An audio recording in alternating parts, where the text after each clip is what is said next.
All right, welcome to the second review of the evening. Up this time is Knock on the Coffin Lid. Investigate your own death. Find ways to break free from a time loop. Choose a hero that will ascend to the throne and rule the Northern Gate. The fates of whole nations of the land of Midian. I guess that's how. I didn't hear how it was pronounced. Apologies on that. I would not be surprised if it was Midian. That's a whole biblical reference about where the monsters Yeah. live and stuff. Gotcha. Depend on your choices. Yeah. So, Knock on the Coffin Lid is a roguelike deck builder. Like, Stop me if you've heard this one. Yeah. yep. I'm like, once again, we've said on this program before, the indie circuit is not immune to trends, and this is definitely one of the trends on the scene. Mm-hmm. Anyway, this one in particular was given to Petty Fan for review. Like, honestly, because him and Galix are much more apt to deal with cards than I am. Mm-hmm. Like, so over to him for the details. All right. This game, the best I can describe it for anyone really in the know is Slay the Spire with a story.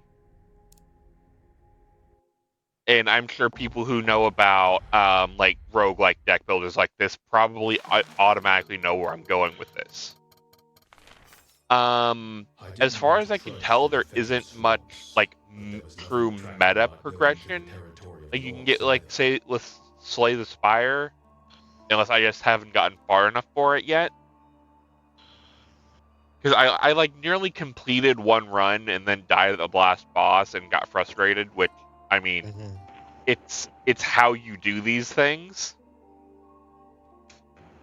And yeah, basically the gist of it is you start off as this guy named Percival, who a big battle happened at the very start, and you and two of your companions died due to poisoned wine, trying to have this great battle and whatnot. And then this gentleman, Mortis, for some reason, we don't know, we don't really know what's up with him. He's a very powerful figure in some ways. Every time he knocks on the lid of your coffin, you are revived and you are stuck in this time loop where every time you die, you get transported back in time to where he brings you to this mausoleum you are at. Right now, my first objective is to go kill Sigmund. And then there are other objectives and so on. I believe killing Sigmund is what progresses the story.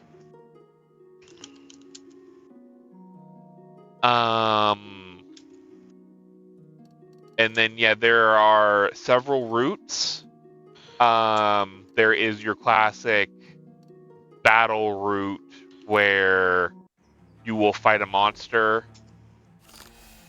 Combat is your typical card battle combat. It lets you know what your opponent's about to do. So in this case, they're going to cast a skill that will give them strength and whatnot. And I have action points. By default, Percival has 3 action points. And you start off with a sword and a shield and no armor. You can attack by pulling a card out and dragging it to your enemy. And then you also have block and armor cards. So, like, you can give yourself some armor, which stays for the battle. And then there is block, and block rules typically apply how block would in most games, if your block is higher than their attack, you take no damage. Or if their block is greater than your attack, if their attack is greater than your block, you will take the difference in damage. So you can see he is going to, my enemy is going to damage for 9. So I can use a guard, and that with my armor, the orc over here, I think he's an orc. Yeah, I'm not sure what race that is offhand. Basically, he won't do any damage to me when he swings next turn. And then there are special ability cards like Double Blow, which deals 7 damage 2 times. And then I can do a lunge for 10. And then because I'm out of action points, I have to end my turn. And then he tried to do 9 damage to me, and then that disappeared. Guard only lasts for that turn. So if you load up on a bunch of guards, you're not going to keep them through the whole battle, but armor does stack through the turn. Yeah, upon taking health damage, you will lose armor. And yeah, you gain 1 block per armor. So I have, sorry, I'm at a little bit small resolution normal. I have 9 armor. So when I end turn, I'll have 9 block. And it just kind of keeps going back and forth like this until somebody dies, like that. And then you take your spoils, which in this one is gold. And sometimes you get a card reward. Like I can take Cleave. And sometimes there is equipment. Each equipment has various effects. Like these sandals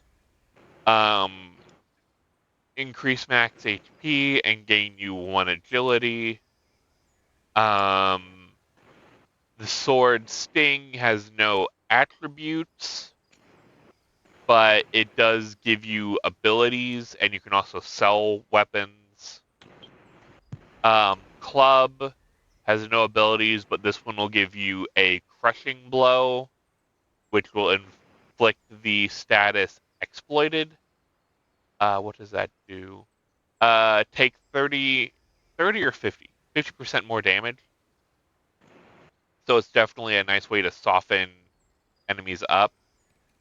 Like sandals, and then you can auto-equip stuff, you know, the usual. The elves and the dwarves And are at war, but what do we have to do? Percival and Mortis are kind of, this is like a conversation they're having between themselves about what happened in your last life.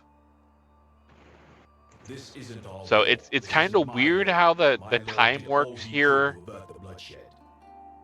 but I know if he was still alive, the peace would plot reign in these is lands. interesting, Now the northern but at gate the is same ruled by his time, younger it brother kind of gets hard Sigismund, to who follow. prefers to stay It's kind of neutral. like you're honestly running a solo D&D campaign if you think about it. The elves view his inaction as a betrayal.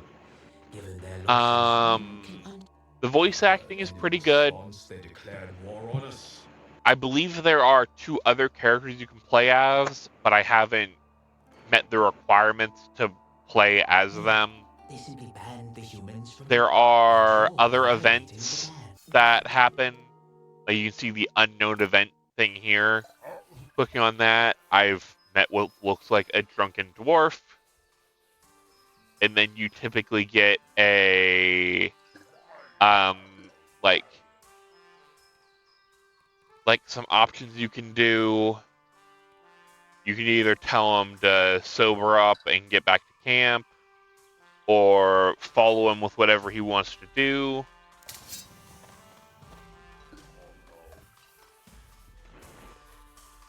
And then yeah, basically we're gonna go fight some elves, and here's kind of where the party comes in.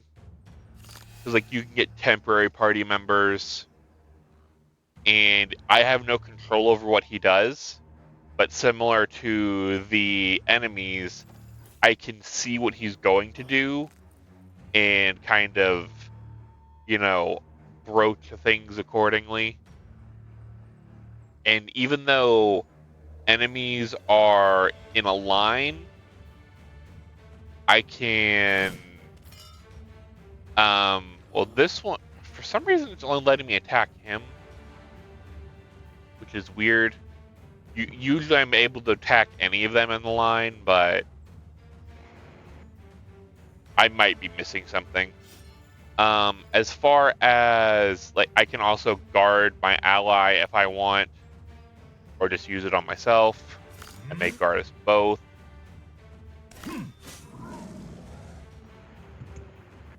And then, because I'm out of action points at the turn.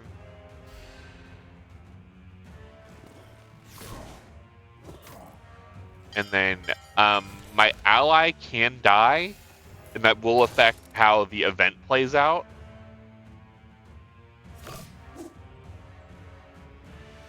So that is something to keep in mind. He also has abilities, so like, as I deal damage, I guess it increases his bloodlust. And yeah, he has taunt on him, so he can only be attacked.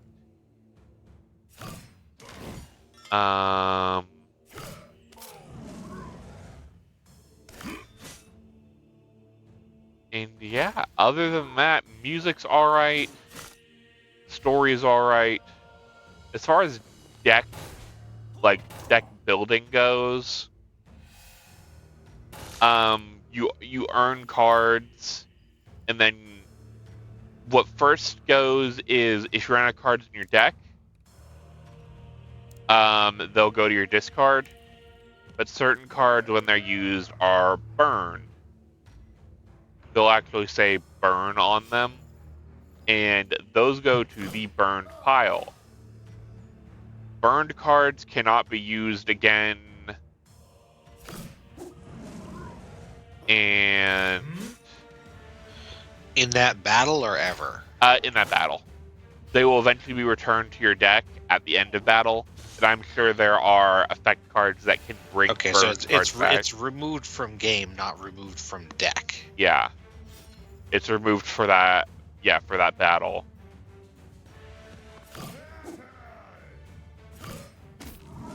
And this is kind of the loop.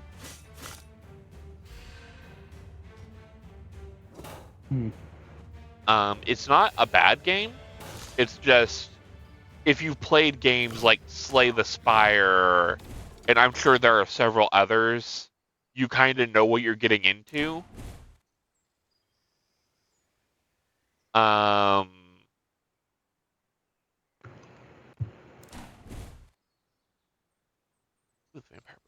I've seen some of these items before, so that's kind of why I like speeding through them. And like, oh yeah, there's potions that like you can get health potions, evasion potions, immunity granting potions, and like because the dwarf survived, this is playing out differently than the last time I tried it, where the dwarf died. So it kind of changes stuff like that. So like there are different outcomes on how things happen, and like later on as I continue this route, if those dwarves pop up again, it will change how they interact with me. So like if I end up going to this dwarves camp for whatever reason, he would probably view me as a friend and help me on other stuff. And things like that. But But yeah, do you guys have any questions or comments? Nope. I think I'm good. What are we looking at price-wise, Adam? Well, this is a bit pricey. $24.99. It's not And a terrible price. That's not including that's not including DLC. What's the DLC? There is also the supporters pack, which is running $10 itself. If you like our game so much that you want to make a special contribution to promote it and support the development team, especially for you, we have prepared a very tempting opportunity to do this. The supporter pack includes not only symbolic, pleasant attributes, but also something really attractive. ARPIC, OST, a golden plaque on the main menu to tell you that you're a supporter, and the Ingvar's Crown game item, which is a symbolic attributes. So the good news here is no. You're not buying power. Yeah, you're not buying power. It's just cosmetics in game and the soundtrack. I believe an art book you mentioned. Yep. And there's let's see. There's also the Nightmares of Melinas, but that's upcoming for next year. Yeah, and that's also included in the pack. No idea. Like, it's not out yet. So okay.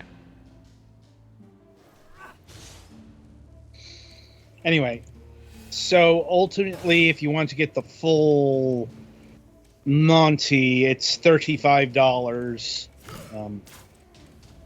Thereabouts. If you're into roguelike deck builders like this, it's probably worth it. It's nice art, fully voice, well, not fully voice acted, but majoritively voice acted. It plays well with widescreen displays. So yeah, it's probably worth it. Again, obviously, if you don't like roguelike deck builders, then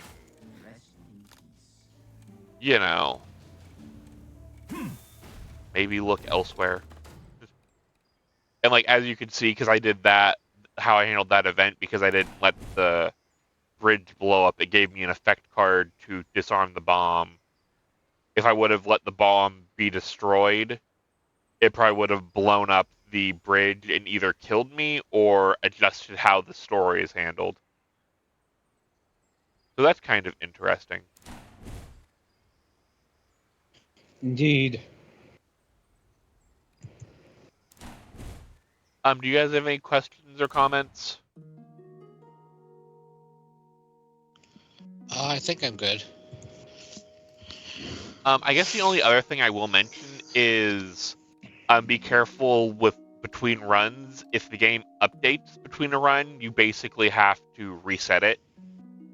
Like, if I stop this here and the game updated, this run would essentially be lost. I'd have to restart it because with balance changes and stuff like that, it can cause major problems. So something to keep in mind if you don't have a whole lot of time to go through a whole run. It's definitely could be an issue because the run can be. What do I have bucked in here time wise? I think the near full run I did was almost 2 hours. So while they're not long, they're long enough if you don't have a whole lot of playtime. It could be a problem. Tell me, would you like to avenge the death of Ingvar? And yeah, I think that's it. All right, then. So that'll about do it for Knock on the Coffin Lid. Be sure to tune in after the break as the Golics will be reviewing Cats of Duty.